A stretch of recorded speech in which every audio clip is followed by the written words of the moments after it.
F-22 Raptor ang unang 5th generation fighter sa mundo, intelligent, stealthy, fast at napaka-brutal. Armado ang fighter na ito ng ilan sa mga pinaka-advanced na 21st century na armas at may kakayahang mag-deploy ng nakakapangilabot na uri ng mga bomba laban sa mga kalaban ng Amerika, partikular na ang China. Ngunit para sa US Air Force, ang pangingibabaw ng F-22 Raptor ay hindi pa sapat kung kaya't nais pa nilang armasan ang fighter na ito ng isang napaka-advanced na armas na animoy katulad ng sa science fiction, ang laser weapon. Sa videong ito ay titignan natin ang kakayahan ng isang F-22 Raptor ng Amerika at aalamin din natin ang paparating nitong laser weapon. Pero bago tayo magpatuloy, isang like lang po ang hinihingi ko para sa videong ito. Malaking bagay na po yan bilang suporta sa ating bawat in-upload. Back to the video. F-22 Raptor Weapons. Ang F-22 Raptor ay mayroong napakaraming pagpipilian ng mga armas na pwedeng gamitin sa mga target sa himpapawid, dagat at lupa na mayroong hindi matatawarang precision at accuracy kagaya na lang sa mga sumusunod. AIM-120 AMRAAM. Ang AIM-120 Advanced Medium Range Air-to-Air Missile ay ang pangunahing air-to-air missile na ginagamit ng F-22 Raptor. Mayroon itong range na higit sa 100 milya at may kakayahang pumuntirya sa maraming mga target ng sabay-sabay. Ang missile na ito ay ginagabayan ng radar at may active seeker na nagpapahintulot dito na talagang tatamaan ng isang enemy aircraft kahit ano pang iwas ang kanilang gagawin. AIM-9X Sidewinder. Ang AIM-9X ay isang short-range heat-seeking missile na ginagamit para sa close-in air-to-air combat. Ito ay may range na hanggang sa 22 miles at isang highly maneuverable na ginagawang epektibo laban sa maliksi na mga target gaya ng mga enemy fighter. GBU-32 JDAM. Ang GBU-32 JDAM o Joint Direct Attack Munition ay isang precision-guided bomb na ginagamit para sa mga ground attack mission. Ang 1,000 pound na bombang ito ay maaring gabayan sa kanyang target gamit ang GPS o sa pamamagitan ng inertial guidance system nito. Ang F-22 ay maaring magdala ng hanggang 8 GBU-32 na nagpapahintulot dito na i-wipe out ang isang enemy ground force. GBU-39 Small Diameter Bomb. Ang F-22 ay maaring magdala ng hanggang 8 GBU-39 sa isang pagkakataon. Bawat isa sa mga ito ay napaka-accurate at magaan na bomba na idinisenyo upang i-neutralize ang mga pinatibay na posisyon ng kaaway sa pamamagitan ng pagtagos nito kahit sa mga matitigas na target tulad ng mga bunker o mga gusali. Ang GBU-39 ay maaring lumipad ng higit sa 60 milya upang durugin ang mga target sa ilalim ng GPS guidance o ng onboard laser system nito. AGM-88 HARM. Ang AGM-88 HARM o AGM-88 High-Speed Anti-Radiation Missile ay ginagamit din ng F-22 para wasakin ang mga air defense ng kaaway sa pamamagitan ng pag-target sa mga radar installation at iba pang electronic system. Ito ay may range na higit sa 80 miles at ginaguide sa target gamit ang iba't ibang mga guidance system, kabilang ang GPS, infrared at radar homing. M61 Vulcan Cannon. Kapag nagkaroon ng hindi inaasahang dogfight, hindi ito problema sa F-22 Raptor dahil tinataglay nito ang M61 Vulcan na isang 20mm rotary Gatling cannon. May kakayahan itong magpaputok ng hanggang 6,000 rounds kada minuto. Ang sandata na ito ang pinakamabisang pangdurog sa mga aircraft ng kaaway at magpaulan ng bala sa mga enemy ground forces.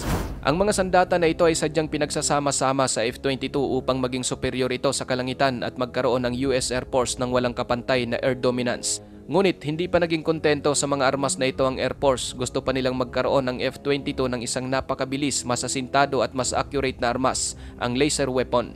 F-22 Laser Weapon. Ang Air Force Research Lab o AFRL sa maikli ay ang sangay ng Air Force na may katungkulan na isakatuparan ang mga ninanais na sandata ng US Air Force. Na isa na nga rito ay ang Airborne Laser Weapon na pwedeng ma-install sa mga fighter tulad ng sa F-22. Ang AFRL ay mayroon ngayong programa na kilala bilang Self-Protect High Energy Laser Demonstrator o yung tinatawag ding SHIELD. Mga bigating defense contractor sa mundo ang kasangkot sa programang ito, kabilang ang Northrop Grumman, Boeing at ang Lockheed Martin. Lahat sila ay nagtutulungan upang bumuo ng isang solong laser weapon. Ang Northrop Grumman ang gagawa ng beam control system ng armas, ang Boeing ang gagawa ng pad subsystem at iba pang mga component, at ang Lockheed Martin ang gagawa ng LANS o yung tinatawag na Laser Advancement for Next Generation Compact Environments o ang aktual na laser. Nakatanggap ang Lockheed Martin ng $26.3 million na pondo mula sa US Air Force para sa LANS at matagumpay na naihatid ang laser noong February 2022, 5 taon pagkatapos matanggap ng kumpanya ang kontrata ng SHIELD. Ayon sa kumikilos na direktor ng AFRL na si Kent Wood, ang LANS at ang mga subsystem nito ay ang laser weapon technology na talagang akmang-akma sa F-22. Base naman kay Tyler Griffin, ang executive ng Lockheed Martin, Ang Lance ang pinakamaliit, pinakamagaan high-energy laser ng power class nito na binuo ng Lockheed Martin hanggang sa kasalukuyan. Dagdag pa ni Griffin, ang laser din umano na ito ang pinaka-advanced na ginawa ng Lockheed Martin kumpara sa kanilang dating mga directed energy weapon para sa US Army na binuo sa ilalim ng Robust Electric Laser Initiative o RELI. Ang mga laser weapon na ito ay gumagamit ng 60 kilowatt class na electrically driven solid-state laser na may matindi at excellent beam quality. Bagamat ang eksaktong mga detalye ng kapangyarihan ng laser ay hindi pa opisyal na naiulat, inaasahan na ito ay nasa parehong klase ng relay, ngunit ito ay 83% na mas maliit. Bilang karagdagan sa kakayahan ng laser, mas maliit lamang ang power requirements nito kumpara sa mga nakaraang katulad na armas. Nangangahulugan ito na ang power plants ng F-22 kung saan pinapagana ang mga armas ay hindi na pupersa na paganahin ang laser weapon. Maliban sa F-22, wala pang opisyal na pahayag kung ano-ano pang mga fighter jet ang nilagyan ng mga laser weapon. Ngunit ipinakita ng nakaraang Lockheed Martin concept art ang pad na dala ng isang F-16 fighter jet. Nagpalipad din ang Boeing ng pre-prototype pad shape nang wala ang mga internal subsystem nito sakay ng Air Force F-15 fighter noong 2019. Gayunpaman, ang nasabing mga fighter ay parehong 4th generation fighters at may mga ulat na mas priority ng US Air Force ang pagkakaroon ng mga sandatang laser sa kanilang 5th at 6th generation na mga fighter jet. Ngayon mga kapatid, gaano ba talaga kahalaga sa US military ang isang laser weapon para sa fighter jet?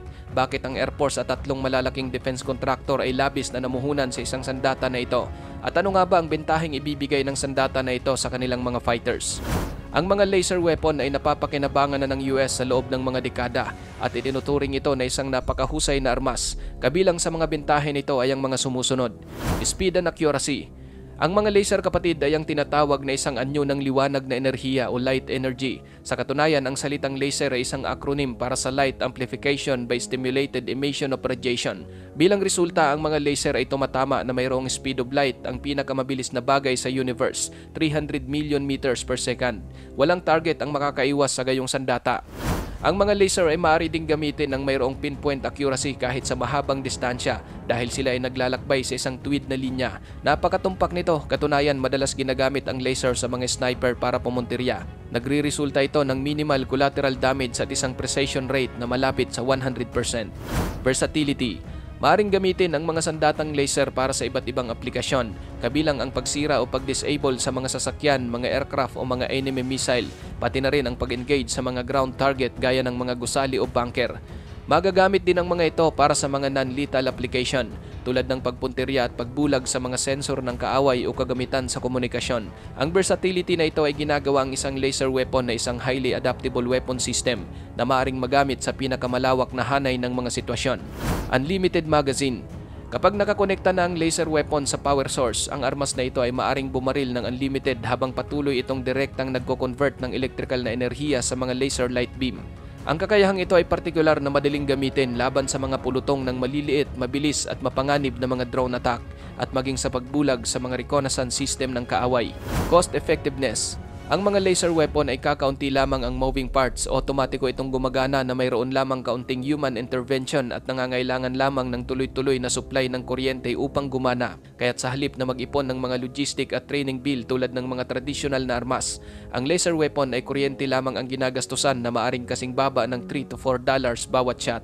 Stealth capabilities. Ang mga laser weapon ay maaring gamitin upang mag-operate sa isang patagong paraan na ginagawa itong perpekto para sa mga palihim na operasyon dahil hindi sila naglalabas ng tunog o nakikitang liwanag. Magagamit ang mga armas na ito upang puntiryahin ang mga target nang hindi inaalerto ang mga kalapit na personnel o nagtataas ng mga alarma. Gayunpaman, sa kabila ng maraming advantage ng armas na ito, ang mga laser weapon ay mayroon pa ring ilang mga hamon na dapat pagtagumpayan. Halimbawa kung saan magmumula ang mobile power source nito. Gayunpaman, ang pagiging advanced nito ay higit na mas mapapakinabangan kaysa sa mga kinukonsiderang hamon. Sa makatuwid, masayang tatangkilikin ng F-22 Raptor ang mga sandatang laser sa serbisyo. At dahil dito, ang F-22 Raptor na sinasabing ang pinaka-superior na air superiority fighter sa mundo ay mas magiging superior pa. Ikaw kapatid, ano ang masasabi mo sa F-22 laser weapon? Para sa iyong opinion, i-comment mo na yan sa ating comment section sa ibaba. At kung nagustuhan mo naman ang videong ito, paiwan mo naman ako ng like at pasubscribe na rin sa ating munting channel. Maraming salamat sa panonood, hanggang sa susunod na naman nating upload. Peace out!